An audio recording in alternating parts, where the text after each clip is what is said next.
할렐루야. 오늘부터는 레위기 말씀입니다. 레위기 1장에서 5장까지 말씀 묵상입니다. 오늘은 속죄제와 속건제라는 제목으로 말씀을 나누도록 하겠습니다. 레위기 1장에서 5장은 5가지 제사법인 번제, 소제, 화목제, 속죄제, 속건제에 대해서 말해주고 있습니다. 특별히 오늘은 속죄제와 속건제를 중심으로 말씀을 나누도록 하겠습니다. 속죄제는 인간이 하나님께 죄를 범하였을 때 그것이 고의적으로든 실수로든 부지 중에 짓는 죄든 하나님과의 관계 회복을 위해 드리는 제사입니다. 반면 속죄제가 하나님과 수직적인 관계 회복이라면 속건제는 주로 수평적 인간 관계에서 죄를 범할 때 배상과 관련된 제사입니다. 이는 상대방의 재산상의 피해와 정신적인 피해를 준 경우 상대방에게 보상과 배상의 책임을 한 후에 비로소 마무리되는 제사가 속건제입니다. 그래서 속건제를 보상제, 배상제라고 말합니다. 이 시간 잠시 속죄제와 속건제를 함께 살펴보도록 하겠습니다. 예전에 조영기 목사님이 워싱턴 지역으로 집회를 가게 되었다고 합니다. 그런데 거기에서 한 집사님이 오시더니 미국으로 자신이 건너오게 된 그 배경을 설명해 주었다고 합니다. 과거에 자신이 한국에 있을 때 엄청난 빚을 지고 있었고 그것을 도저히 갚을 수가 없어서 20년 전에 미국으로 도피했다는 것입니다. 사실 자신이 한국에 있었다면 절대로 교회 나갈 사람이 아닌데 이민 생활을 하다 보니 한국인들도 그립고 한국 음식도 그리워서 교회에 나가게 되었다는 것입니다. 그러다가 자신도 모르게 옷에 이슬 젖듯이 예수님을 믿게 되었다는 거예요.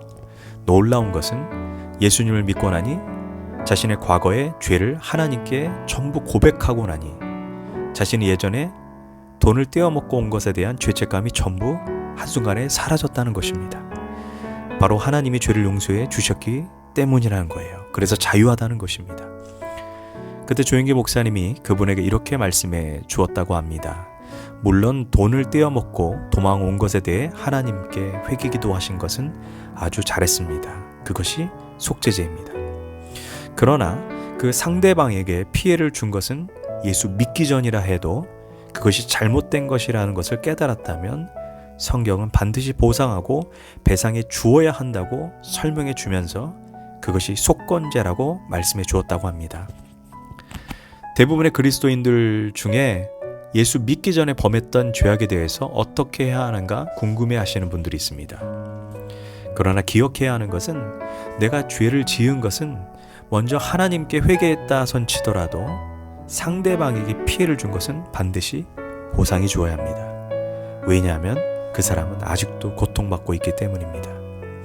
그래서 민수기 5장에서는 내가 상대방에게 정신적인 피해를 준 것까지 계산하여 심지어 5배로 갚아줘야 한다고 말하고 있습니다.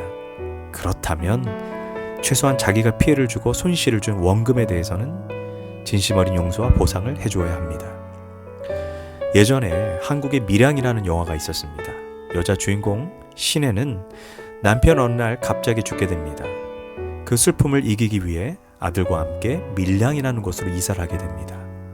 그러나 안타깝게도 그녀는 피아노 학원을 운영하는 중에 아들이 유괴되게 되고 심지어 아들이 죽게 됩니다. 결국 그녀는 죽음의 고통과 아픔을 이기기 위해 교회에 나가게 되고 예배를 통해 예수님의 사랑을 깊게 깨닫게 됩니다. 더 나아가 아무리 악한 자라 할지라도 예수님의 사랑으로 용서해야 함을 말씀을 통해 알게 됩니다. 그래서 그녀는 많이 기도한 후에 아들을 죽인 유괴범을 용서하기 위해 감옥에 찾아가게 됩니다. 급기야 범인과 서로 마주 앉게 됩니다. 그녀는 용기를 내어 힘들게 용서의 복음을 전할 참이었습니다.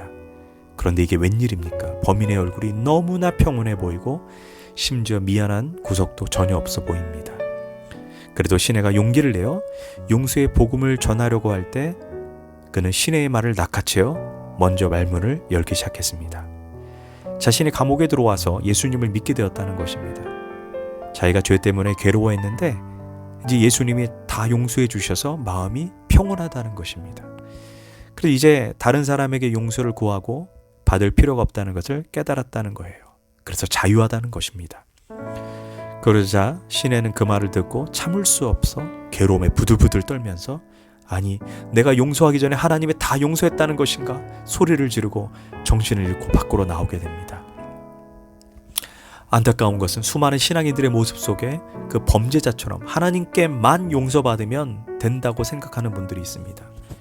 그러나 그 범인이 놓친 것이 있습니다. 하나님께 용서를 구하는 속죄제를 드렸다 해도 실제 피해를 준 당사자에게 피해 배상을 해야 하는 속건제는 몰랐던 것입니다. 엄밀히 말해 그는 반쪽 회개를 한 것입니다. 그는 하나님께 용서를 구한 것처럼 신의 앞에서도 무릎을 꿇고 통곡하며 용서를 구해야 했습니다. 그래서 그 범인의 회개는 올바른 회개가 아닙니다.